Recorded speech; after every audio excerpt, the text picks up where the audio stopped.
yejaka si kwejaka yali yewe ekitiibwa kye kuba yali mutono ngeri kye yali omutono nga tayagala nnyo kumulengeza kati nga tamala gagenda buli wasanze nga bw'ogenda omuyita oba omanyi obuzito bwe so enkolagana yali muzito nnyo mugeraageranye ne excavator oba bulldozer kyova olaba ye yakugamba nti ye maanyi ganjegere eri ekijjukire nga yiriyita oba wenkana wa musigo okula Kafeero yali munene lwakuba mwamuli omulaba nga saizi mutono ate yemolerwako so enkolagana ye n'abantu abalala teyayinanga buzibu era nga bw'ate Kafeero bw'asalawo olunaku anyumyeko naawe weesunako kuba nange yamubeeranga ku lusegere saanyumyanga naye okujjako okubanga tumaliriza katugeze nga tuli wano ffenna embeera mugiba gamba ki ndi bwentyo naawe embeera ogirabya agamba nti naye ndowooza nkyaba tunaayitamu mu nnyimba ezo tuyiteemuuko tulabe n'abaana abo ku stage bakole bwe bati olabye otya onaaba n'obudde nti ye njafunawo obudde akana nako nakatumye nanka yange tekannadda kaleeta akantu kenyagala awummula wali agamba nti waliwo akaseke wagamba tanyumya nnyo kyokka ataagala omubeere ku kidaawo kyenali kikwama yali yansoberako tanyumya nnyo naye nga tayagala bw'obugamba nti nikyayina wendaga alindako tukyanyumya kakati nogamba tunyumyaki naye nze nakizuula yali tayagala kumala ga associatinga na buli muntu oli bwakusanga oli ndi naawe naye waliwo omwana oyo nja mwesibako nnyo Ndagire yali Kafeero yategeera Ndagire yayagala Ndagire n'amufuulanga omwana we Ndagire omanyi Kafeero alina ekigambo kye yayogera n'enseka nga naye Kafeero bawabaaki yagamba nti Ndagire ye mwana we omubereberi era n'amutuuma first daughter omanyi lwaki kuba Ndagire yali awulira Kafeero n'obulamu bwe bwonna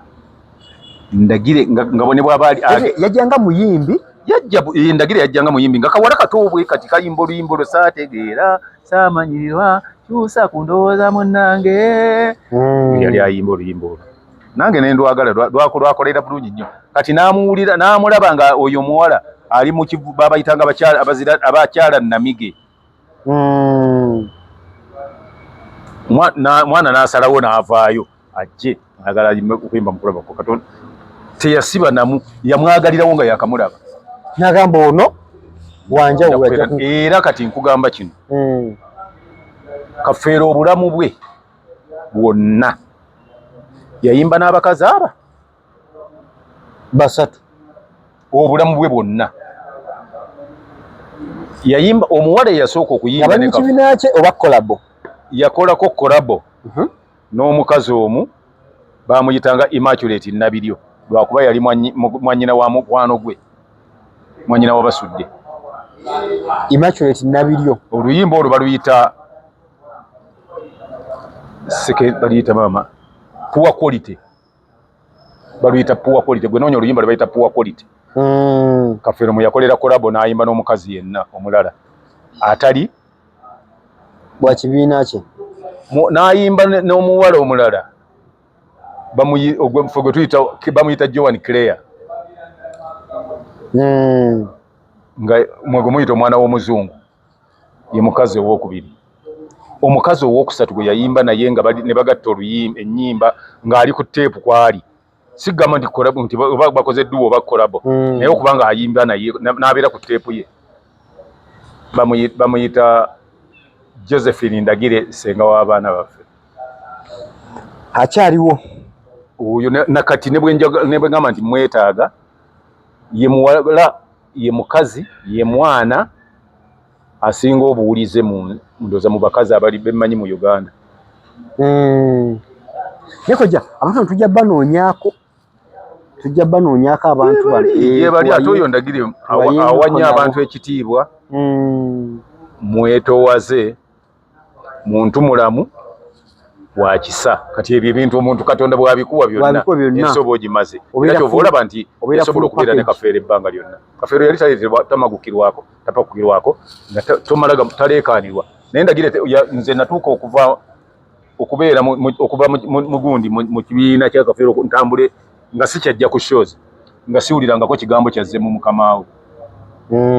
eyamuddamu sigana amampaati abaana gebakolera olwokuba ayimbyeyo oluyimba naye ng'oyo ataali nga buli luyimba lwaleeta hiiti oyo mugundi ndagire paka olwaleero buli luyimba lwaleeta ebira hiiti ojogezo nayogera ku kakolabo bantu basatu kyekyamulemesa oba ekyamuziyizanga okukola kolabo n'abayimbi abalala abantu bakola kolabo okufuna linnya okola kolabo oli kusitula kati yali ayagala kumusitula ki olwo najja ogwo omusitule kale anti ebyo yetabyagala lwa nsonga nti ajja kukwonoonera tojja kusituka bw'okola ne Kafeero tosituka nga bw'okola naye ojja kuyimba naye oluyimba agenda ennyo kati bwe lunaanyuma nga tolinawo ojja duyimbira kubanga tajjanga kujjayo ku show nga naye alina eyiye ekyokubiri lujja kulema okuzzaako olulala olunyuma munywanyi weki nti munywanyi we teyamuwaayo kakolabo kolabo gye baakola lwali kuba bayimba oluyimba oba lwali gundi lwali luyimba ekiwuka ekyagwa mu ntamu buli omu n'ayimbako ekitundu baali ku show buli omu n'ayimbako ekitundu tebaalulikodinga baali ku show live show buli omu n'ayimbako kasozi gundi noono nembasudde lozi yalaba ku mpologoma ezebbiri ku stage zaali ssatu by then baali basatu nga bonna bayimba bulungi oba kyali mu mwaka ki yali between 94 and 95 yasingana ku show emu basingana ku shemu yali nakivuga ne bagijjuza nakivuga kisaawe ne kijjula nga line ziri kutuuka eno ku mini price kuva eno ku hamu nga zisimbye paka ku mini price endala zisimbye paka eri ku Wologoma nga basimbye tikiti baze kuyingira kivulu kati kyenvudde gamba nti yali nga bw'anaakola kolabo naawe gweoyinza okufiira ayinza okubuutikira oyinza okulema okuzza ku luyimba nga buli muntu agamba naye ono yayimba talina kyalizzaako lyolimba talirizzaako abantu banyo bakoze kolabo ne batasobola kuzzaako luyimba so ye yali embeera ye naye otherwise nga yali muntu gw'otuukirira nga n'omugamba kyoyagala kyonna ye muntu bwe mmanyi nze nga nze yali akwata ssente obukadde oba bubiri n'asooka sasula fiizi z'abaana abatali babe n'asasulira abaana basasulira obusasulizi fiizi nga tanasasulira babe kyanjawulo ababo tebanagenda nosooka ebyo komaze namuta mu bulamu bwange era nagamba abantu nze yafa simu banje simu banje mulimu ebintu byeyakolanga ne ŋŋamba nti kati kino kusinziira ku kino Kafeero kyakoze nze sibanja kino engeri gyakinkoleddemu sina kimubanja nga wabugamba nga nti abaana nno sinnabasasulira nti eva omwana tebasaana bannaabwe kutandika nga ye taliiwo nemumala sho n'agenda mu mmotoka Aibu waliwo Aibu akavubuka ke twatuma Aibu oba Majidu Musi Majidu Nsubuga pitira ku mwami Sematimba mukozi wagambye otya mugambe tomugambye akuwe oli kuba Nashibu olwo oluba Nasibu nali sinabazaala omanyi omukwano gwange mu baana boyo omuntu wekka gwe tulini mu inbox naye kati n'alagira bakuwe ssente zonna oba bank slip zonna ozitwalire manager bazikiriyalinge zero balance kati muyomba mubanja byebyo nno munnange byapo tujja kuba twongereza waliwo ezimu ku uniqueness zewamusangamu nga tuzimaliriza kyekitalekeka kituyinza okugera ku uniqueness kubanga era ne episode zino ez'enjawulo naye nga tuwumbawumba ebyo ebintu ebyenkizo Kafeero byolyawo byomulabako oyo wamusangako nayo yali unique mu ngeri emu nga tatuula n'awandiika luyimba bino nga bwe bawandiika ate muba ku show n'alyoka awandiika so nga wandibadde oconcentratinze ku kyogenda kukolako naye ate ye nga wawandiikira ng'ali emabega wa kateni eyo weyandibadde kubuukiriza nga ngenda kuweereza abantu neetegeke ng'awo awandiikira ekyokubiri ennyimba ze okubeera nga buli luyimba bwa luyimba kolasi gy'ataddemu oba bwe njogera kolasi bino okuddamu ebigambo bibaddiŋŋana ebyo nga bayimbye nga bifuula oluyimba bifuuka tayito y'oluyimba oba bakitegeera kati nga bw'ogamba tobanga wankaddiya enamba y'ekikulu yambulako tobanga wankaddiya sinnazuula gy'osangibwa akantu akako okuddiŋŋana ako enamba y'ekikulu yambulako tobanga wankaddiya ekyo abantu oluyimba baali tebalumanyi linnya nga baluyita enamba y'ekikulu yambulako tobanga wankaddiya osusse obutannambula kati nga buli korasi ya luyimba lwe efuuka tayito y'oluyimba ekyo tekifunika era nga gwomanyi buli muntu ng'akumpi ayagala kubeera ng'alina erinnya lye era nga bw'omugamba nti oluyimba ki bakuwa amannya g'ennyimba za Kafeero buli lumu balukuwaako amannya 3 oba 4 yayiyanga oluyimba ne lujja mutwe n'alusengekera mu mutwe nga talina peeni wagamba ntiwandiika bugundi ebintu ebisinga obungi ate Kafeero bwe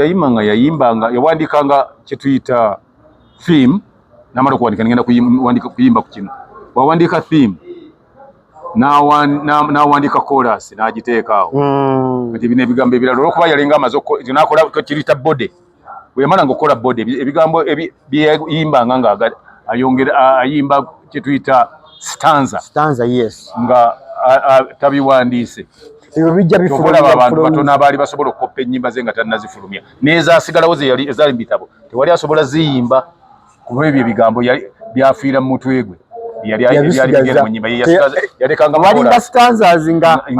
ateekawo era yalina obuntu akasazaawo bwati nga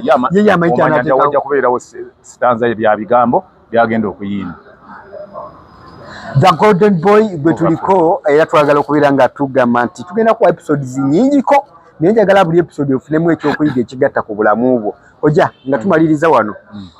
ng'abantu bonna baserebu bali mu bulamu obw'okwejalabya Kafeero biki ebyo yakola ebijjayo okwejalabyakwe nga tugeze ofunye ku ssente abamu n'agula mmotoka za bbeeyi abalala bagula engoye ne baba nga bambala ebintu eby'ebbeeyi okwejalabyeke kwali kuki kiki yalinga asinga okuteekako ssente ye kwambala engoye zaali zambalwa naye nga tezaali zambalwa ebbeeyi eyaliwo yali asobola ozigula era yejalabyako n'atugulira essimu ffenna ng'essimu zakajja kakadde kamu $6,000 buli emu yonna n'abawa essimu nze Kizito Simon ne Bisirikirwa kakadde kamu kitundu ffenna ne tufuna amasimu kyokubiri ng'omunekeleesi oba sapuli bw'eba ey'ebbeeyi nga siwa asanga sapuli nga mugiwana nti eno yegula akakadde kamu ng'alina $997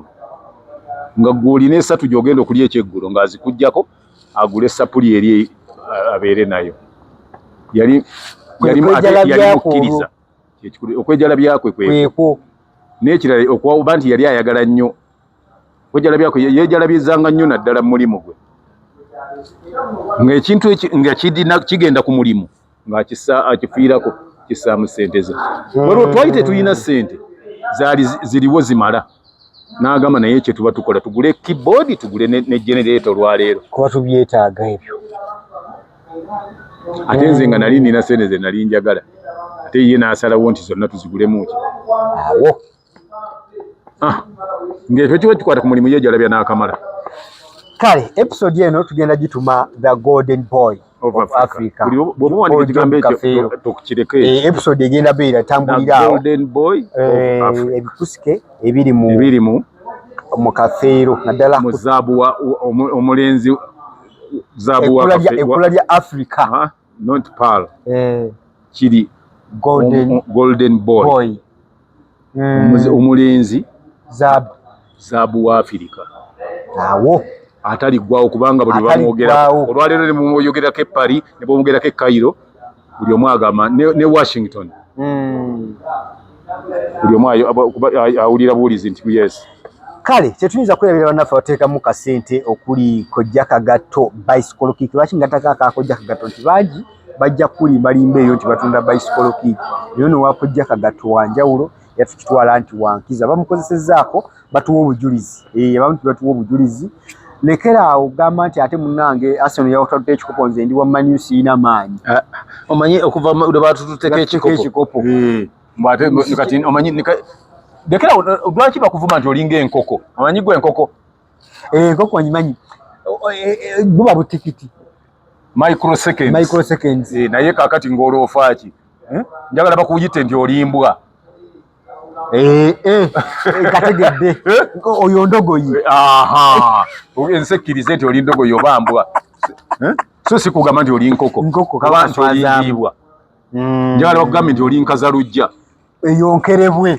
mala wiiki eri awo. So ojja kuba essimu eyo eyitaawo 0752 40 30 20 obeere ng'ofuna bicycle kick wonna wooli ojja kuba nga tumukutuusaako. Kale ne bannaffe aba Focus Event Service bagamba nti gwe beeyune bakolera omukolo gwo kojja tadde n'omukolo sayidi zaawo munyonyo kojja ssebo ne bampa obwa MC lwaki tewampisa kyankoze bwina ati kati obiseera twagisimbulidde okugenda wali mukasi ake batuyitiddemu ate obadde ku radio ewe nakubire nga tokwata obadde ku radio eya Ssaabasajja era sandize so kati nno bagamba nti bawo omukolo gwo bakolere bakuwe keeke empoomu ddala bakuwe decoration okutimba omanyi kojja buli oyingira omukolo okutimba kuno kwekwaniriza bagamba nti akoze omukolo nti mumaze okulya nti nedda nti atimbye bino binene ddala bijja bigoberera kutimba ne bw'otagabulanga watimbye oli abalaba ebifaananyi tebajja kulaba balya bagamba omusajja yakoze omukolo. So weekwate Focus Events and Services babeere nga bakukolerako ku TikTok kwe bali banoonyeeko babeere nga bakuwa services ennungi. Bannaffe aba Focus Graphics and Branding bagamba nti beeyune bakolere branding wa business yo era bakolere bulungi obwo obugambo obutambula ku screen bibabukolako okubeera nga onyumirwa oba olaba bitwogerako oba ennamba z'essimu zifuna bulungi ate era ayagala okutunoonyako details zonna tuzikuwa ku screen okwo. Tetuyinza kubeera nga tusukka wano badde mulungi okutulaba ebyo twatandikidde paka wano tujja kuleeta paati eddako nga tulaba obulamu bwa relationships oba obulamu bwa Paul Job Kafeero n'enkolagana n'abantu ab'enjawulo mulina abakyala oba oli awo abaleetedde okubeera nga essaawa zino okwerumaluma mu baana kungi nnyo tujja kutunulawo ne Kojja Kagatto. Otherwise tukubira olunaku olwaleero for now bye bye.